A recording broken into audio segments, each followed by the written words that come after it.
Assalamualaikum warahmatullahi wabarakatuh. Sahabat muslim rahimakumullah. Selamat datang kembali di channel Permata Islam yang membahas seputar kisah islami penuh hikmah. Matahari sore menurunkan sinarnya di atas kota tua Yerusalem. Cahaya keemasan menimpa kubah masjid dan dinding-dinding batu yang telah berdiri selama ribuan tahun.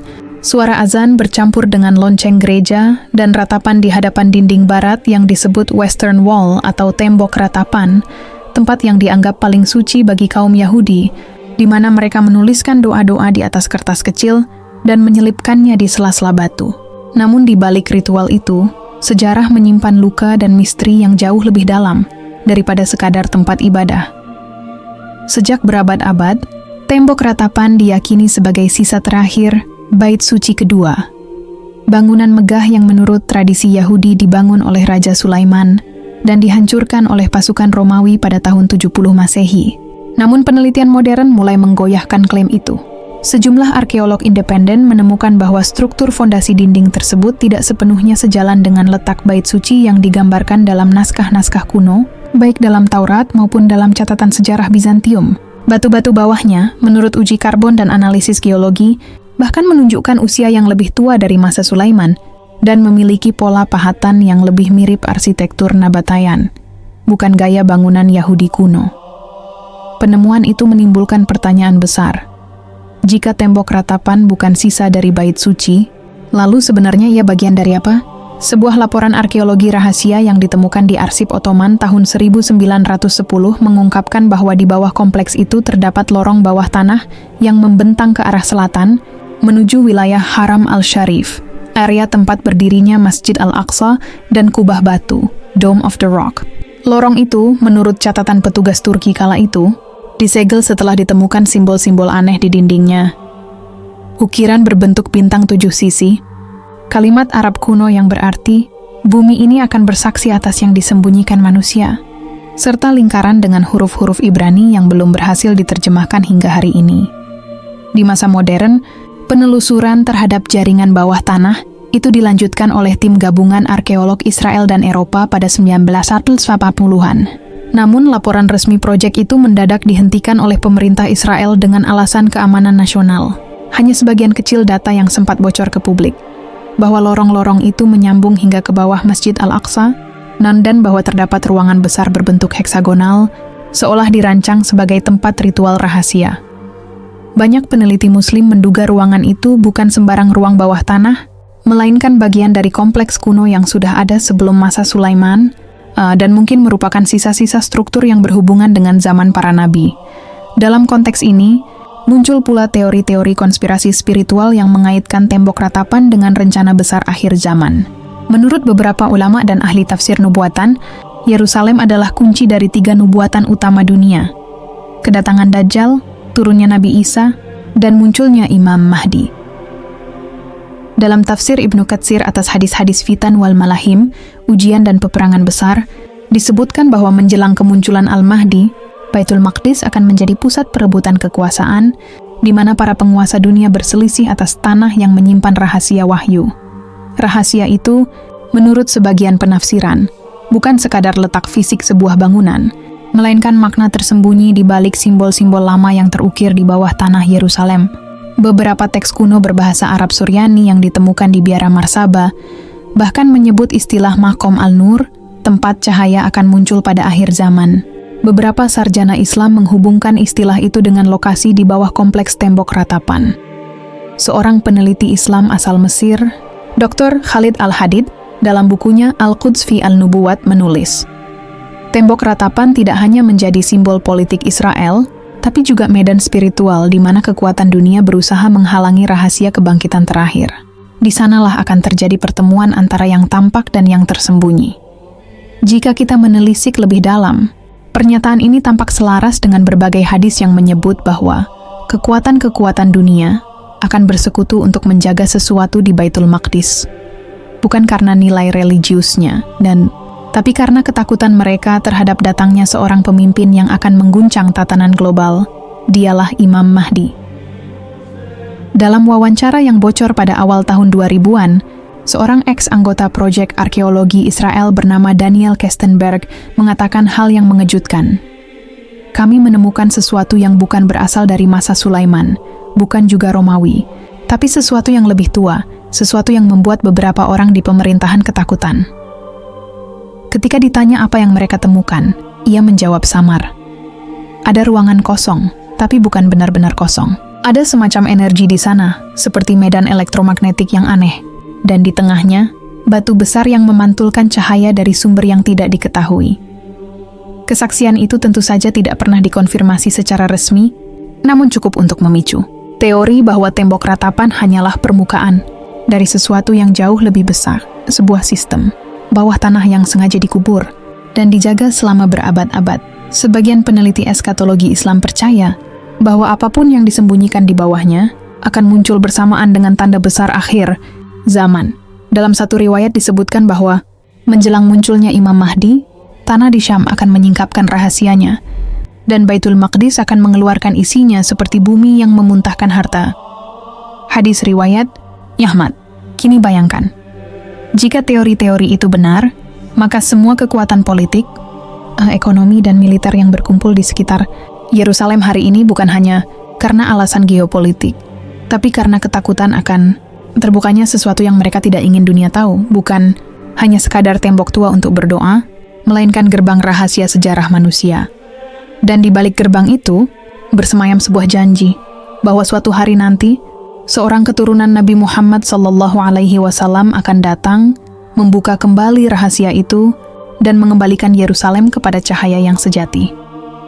Namun sebelum janji itu terpenuhi, kekuatan-kekuatan besar dunia bekerja dengan sangat halus untuk memastikan bahwa pintu rahasia di bawah tembok ratapan itu tak pernah benar-benar terbuka, dan disinilah kisah nyata mulai berbaur dengan operasi rahasia, dengan simbol-simbol kuno yang hanya dimengerti oleh segelintir orang.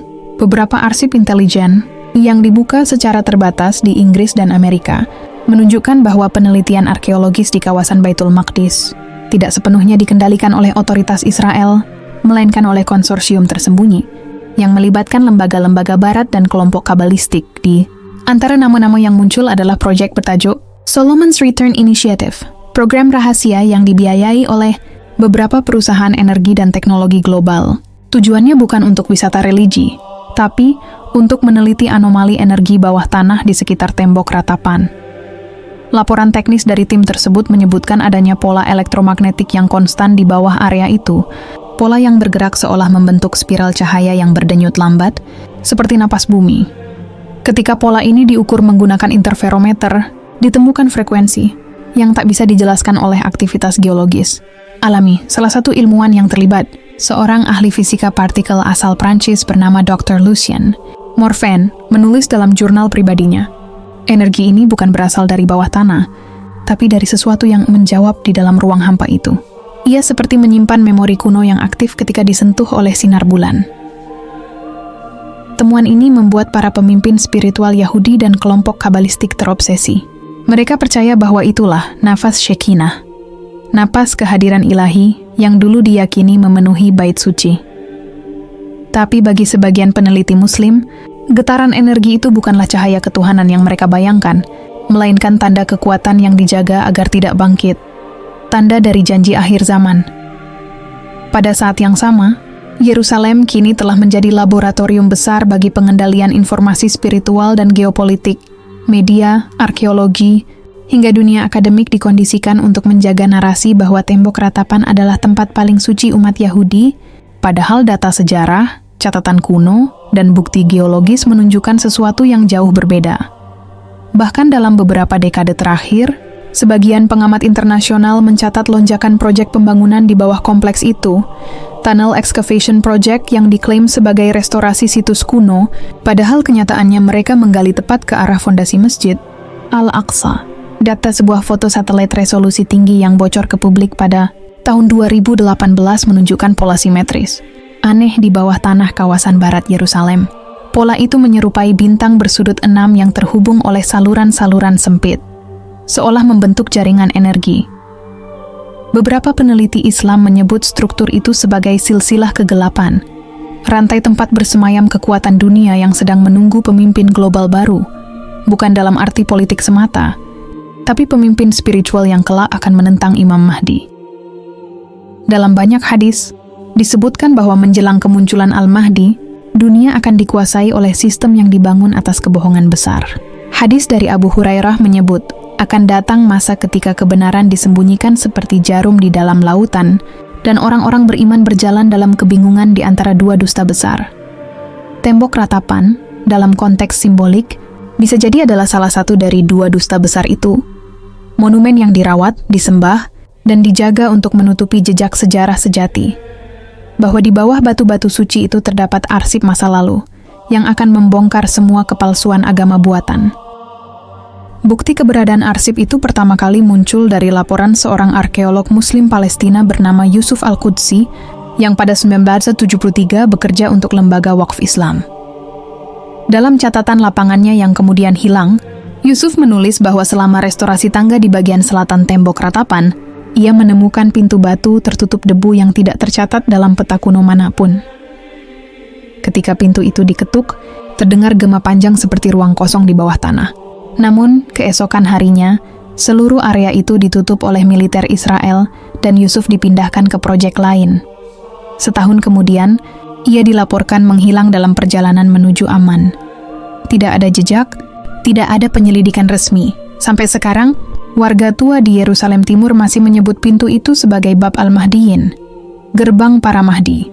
Nama itu bukan sekadar mitos rakyat. Dalam salah satu manuskrip kuno Andalusia abad ke-12 yang kini disimpan di Museum Fez, terdapat catatan menarik yang berbunyi, ketika batu-batu yang diratapi itu diguncang oleh tangan seorang keturunan Nabi, maka akan terbuka jalan menuju makam para penegak kebenaran. Beberapa ilmuwan Islam modern mencoba menafsirkan fenomena itu secara rasional. Mereka meyakini bahwa yang dimaksud jalan menuju makam para penegak kebenaran bukanlah lorong fisik, melainkan jalur energi spiritual bumi yang terhubung antara Makkah, Madinah, dan Yerusalem. Jalur itu disebut sebagai Lailatul Qudsiyah Grid, diyakini menjadi jalur pergerakan para wali dan pejuang akhir zaman.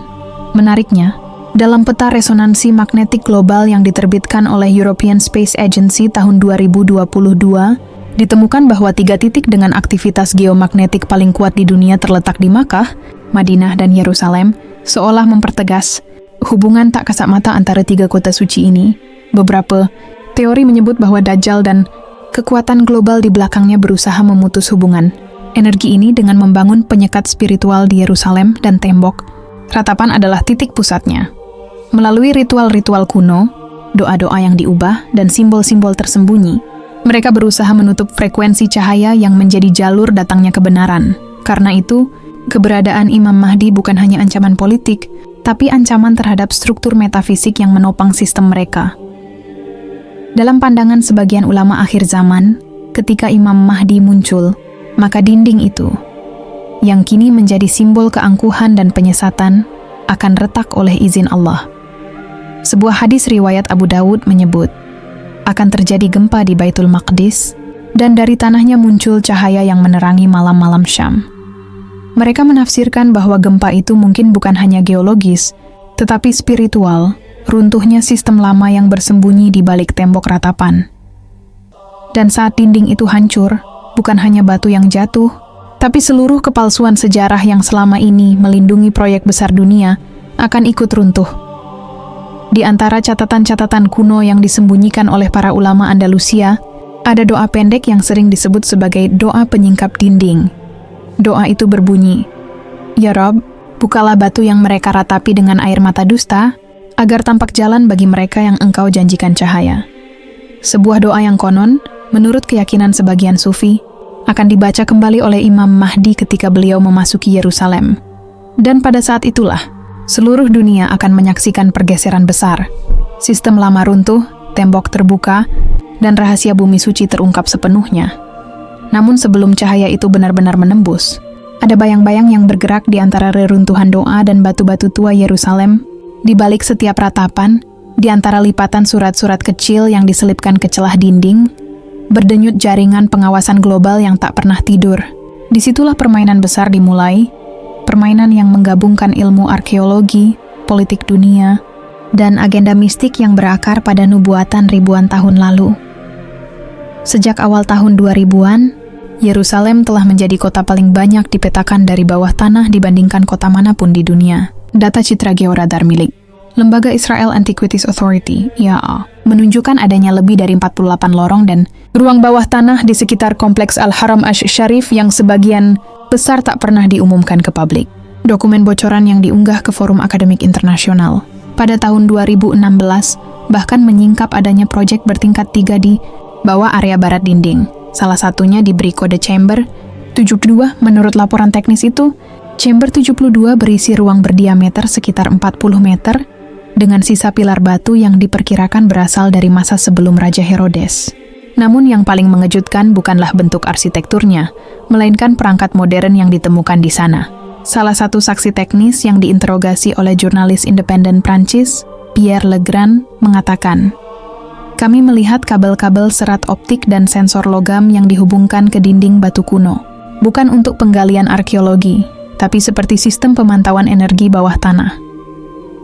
Tak lama setelah laporan itu mencuat, Legrand ditemukan tewas di apartemennya di Lyon. Dikabarkan karena gagal jantung, namun rekan-rekannya yakin ada intervensi. Dalam arsip British Library's Middle East Collection, terdapat salinan surat diplomatik antara pejabat Inggris mandat Palestina tahun 1927 dengan seorang perwira rahasia Zionis bernama David Remes. Surat itu menyebut tentang kekuatan resonansi di bawah batu ratapan barat dan menyarankan agar area itu ditutup dari penelitian internasional. Di pojok bawah surat itu ada catatan tangan, "Keep it sealed until the sign of the Eastern Star." Ungkapan Eastern Star, bintang timur, memunculkan banyak tafsir. Sebagian menilai itu kode bagi ordo rahasia, sebagian lain mengaitkannya dengan nubuat dalam kitab Yesaya tentang cahaya dari timur, yang oleh beberapa penafsir Islam diyakini sebagai simbol munculnya pemimpin dari timur, yakni Al-Mahdi. Dalam konteks modern, permainan rahasia di bawah tembok ratapan bukan hanya persoalan sejarah atau keagamaan.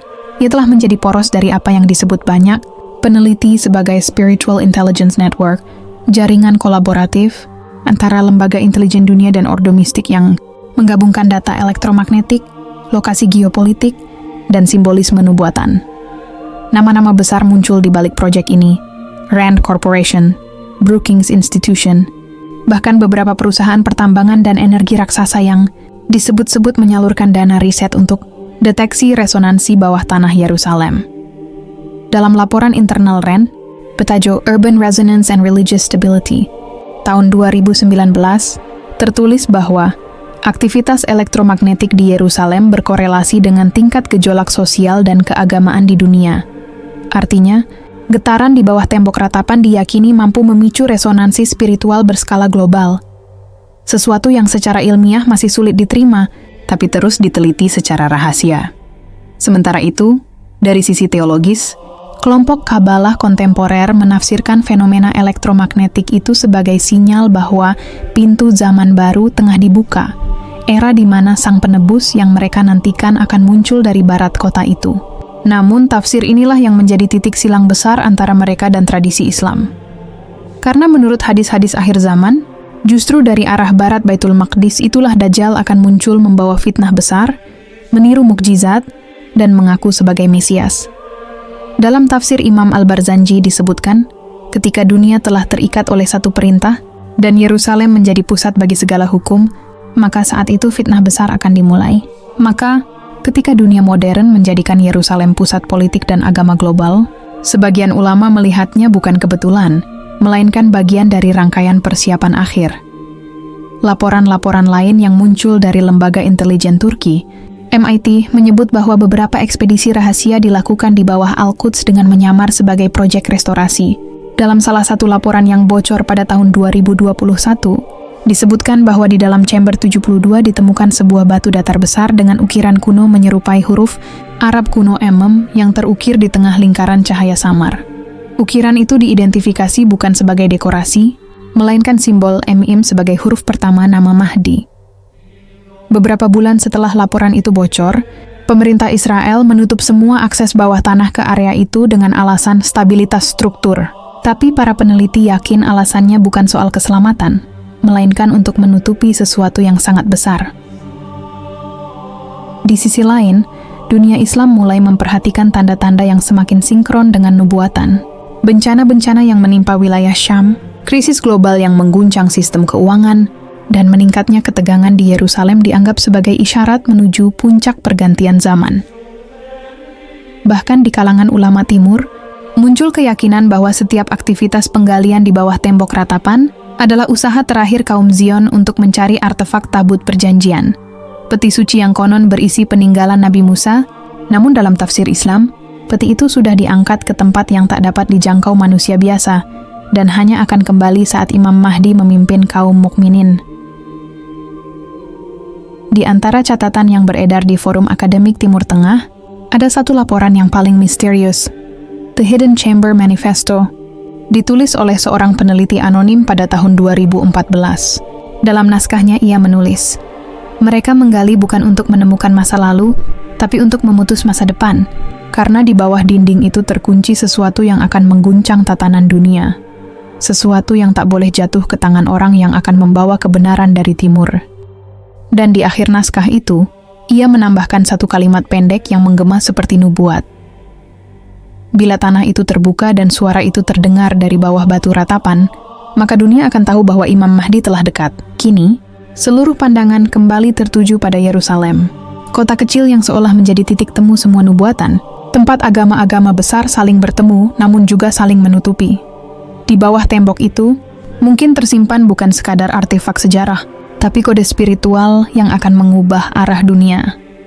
Dan ketika waktu yang dijanjikan itu tiba, tak peduli seberapa dalam mereka menimbun rahasia, cahaya kebenaran akan menembus celah batu-batu tua itu, seperti napas bumi yang menunggu panggilan dari langit. Pada malam-malam tertentu di Yerusalem, udara di sekitar tembok ratapan menjadi lebih pekat dari biasanya. Sensor magnetik di Laboratorium Geofisika Weizmann mencatat anomali kecil. Gelombang elektromagnetik berdenyut di bawah tanah, berpola spiral, muncul dan lenyap dalam hitungan detik. Namun yang paling menggetarkan adalah saat anomali itu terjadi bersamaan dengan fenomena langit. Munculnya cahaya merah samar dari arah timur Al-Quds, yang kemudian direkam oleh kamera astronom amatir dari Yordania hingga Sinai. Dalam tradisi para sufi tua, cahaya semacam itu disebut Nur al-Muqaddimah, cahaya pembuka zaman, dan bukan fenomena astrofisika biasa, melainkan isyarat bahwa tanda rahasia dari timur telah bangkit. Menariknya, pada hari yang sama, sebuah laporan dari lembaga pengamat ruang angkasa Turki, Turksat, mencatat pancaran gelombang mikro dari wilayah Samarkand dan Khurasan yang bergetar pada frekuensi 7.13 Hz. Frekuensi yang oleh para peneliti spiritual dikenal sebagai frekuensi kesadaran bumi. Wilayah Khurasan kini meliputi Iran Timur, Afghanistan Barat, dan sebagian Uzbekistan, memang selalu dikaitkan dengan nubuatan akhir zaman. Di dalam Sunan Ibnu Majah diriwayatkan, akan keluar dari arah Khurasan bendera-bendera hitam. Tidak ada yang dapat menghalanginya sampai mereka menegakkannya di Ilya, Baitul Maqdis. Dan di tengah gejolak dunia modern, wilayah itu benar-benar menjadi lautan konflik. Setelah invasi, perang saudara, dan kebangkitan kelompok bersenjata, banyak laporan dari lapangan yang menunjukkan kemunculan kelompok misterius berpakaian hitam tanpa tanda identitas. Mereka tidak berafiliasi dengan organisasi manapun, namun disiplin dan bergerak dengan koordinasi tinggi. Beberapa jurnalis lapangan menyebut mereka hanya dengan nama Al-Aswad, yang hitam. Pada tahun 2023, seorang analis geopolitik Rusia bernama Mikhail Voronov menulis makalah berjudul The Ghost Army of Khurasan. Ia menulis, kelompok ini tidak menargetkan wilayah politik, melainkan situs-situs purbakala yang memiliki nilai spiritual. Mereka menggali reruntuhan, mengambil artefak, lalu menghilang tanpa jejak. Tidak ada motif ekonomi. Semua seperti mengikuti rencana kuno. Beberapa bulan setelah laporan itu beredar, dunia Islam kembali diguncang oleh peristiwa langka. Air sungai Ufrat surut drastis, memperlihatkan dasar batuannya. Fenomena ini seketika dikaitkan dengan hadis sahih yang berbunyi, hampir saja sungai Eufrat menyingkapkan harta karun dari gunung emas. Maka barang siapa yang hadir di sana, jangan mengambil sedikit pun darinya. Hadis riwayat Bukhari dan Muslim. Yang menarik, dari satelit milik European Space Agency, citra inframerah di bawah area sungai menunjukkan Struktur menyerupai reruntuhan kota kuno berbentuk heksagonal, pola yang identik dengan desain dasar Baitul Maqdis masa Nabi. Sulaiman Dasolah Sejarah sedang membuka lipatan masa lalu, memperlihatkan kepada dunia bahwa seluruh peristiwa besar sedang disusun untuk satu tujuan yang sama, menyambut kembalinya pemimpin yang dijanjikan dari timur. Sementara itu di Indonesia, sesuatu yang tak kalah ganjil mulai diperhatikan oleh sejumlah ulama dan ilmuwan. Di kawasan pegunungan selatan Jawa, tepatnya di garis lintang yang sejajar dengan Makkah dan Al-Quds, terjadi anomali elektromagnetik yang mirip dengan yang terekam di Yerusalem. Data dari Lembaga Penerbangan dan Antariksa Nasional (LAPAN) menunjukkan bahwa wilayah itu memancarkan gelombang geomagnetik dengan fase dan arah yang identik dengan gelombang di bawah tembok ratapan, seolah dua titik bumi itu saling berbicara. Fenomena itu membuat sebagian kalangan menafsirkan bahwa pusat spiritual bumi sedang bergerak dari barat menuju timur, dari kota para nabi menuju tanah yang belum dikenal. Dan di antara masyarakat Jawa kuno, memang terdapat ramalan lama yang nyaris identik dengan nubuatan Islam. Dalam serat Jayabaya, disebutkan akan datang Ratu Adil saka tanah timur, sing engluhurake agama sejati lan nyirnakake pangu waos jahat, yang berarti akan datang Ratu Adil dari tanah timur, yang akan meninggikan agama sejati dan menumpas kekuasaan jahat. Ketika dua nubuatan dari dua zaman dan dua budaya itu saling berpantulan, seolah terbentuk cermin raksasa yang memperlihatkan gambaran yang sama dari dua sisi dunia. Sebagian peneliti teologi Timur Tengah bahkan menyebut kemungkinan bahwa wilayah Nusantara dengan garis lintang yang menembus sabuk emas bumi akan menjadi lokasi munculnya Qiyadah Tsaqifah atau pusat kepemimpinan baru umat. Dalam catatan kuno Andalusia abad ke-12, karya Abu Hamid Al-Gharnathi berjudul Tuhfat Al-Albab, disebutkan bahwa ada tanah di ujung timur yang dihuni manusia beriman. Bila dunia telah gelap, dari sana akan datang penuntun yang membawa cahaya ke barat. Sebuah kalimat yang kini tampak semakin hidup di tengah pusaran zaman. Sinyal-sinyal langit semakin sering muncul. Di malam-malam tertentu, gugusan bintang Scorpio di langit timur tampak berpindah posisi beberapa derajat dari perhitungan normal, seolah menjadi tanda arah. Dan di antara masyarakat Sufi di Hijaz, para mursyid menuturkan sebuah mimpi yang datang berulang. Mereka melihat masjid kecil di tepi laut, diterangi cahaya biru pucat, dan seorang lelaki berwajah teduh berdiri di depannya, membawa tongkat kayu tua yang mengeluarkan kilau samar. Dalam tafsir mimpi klasik Ibnu Sirin, cahaya biru dari laut melambangkan kebenaran yang muncul dari wilayah kepulauan, dan tongkat kayu yang bercahaya adalah simbol kepemimpinan ilahi yang akan menghidupkan kembali hukum langit di bumi. Maka, di tengah kekacauan global, perang di Levant, runtuhnya sistem ekonomi dunia, dan hancurnya kredibilitas politik, manusia kini berdiri di tepi pergantian zaman. Semua tanda-tanda yang dulu hanya dibaca dalam kitab, kini menjelma menjadi berita harian, laporan ilmiah, dan citra satelit. Dunia modern tanpa sadar sedang menjadi saksi dari kisah yang dulu dianggap mitos. Dan di antara segala hiruk-pikuk itu, suara lembut dari hadis-hadis lama terus bergema di hati para mukminin. Akan muncul dari arah timur seorang laki-laki dari keturunanku, yang Allah tegakkan melalui tangannya kebenaran di muka bumi. Maka, ketika getaran bumi timur menjawab panggilan langit dari barat, ketika frekuensi Yerusalem beresonansi dengan gelombang Nusantara, dan ketika matahari terbit membawa warna merah, samar yang tak pernah tampak sebelumnya, dunia akan tahu bahwa sesuatu yang besar sedang mendekat. Sebuah zaman baru akan dimulai. Zaman di mana seluruh rahasia bumi yang tersembunyi akan terbuka, dan nama yang selama ribuan tahun hanya disebut dalam doa akan bergema di langit dunia, Al-Mahdi.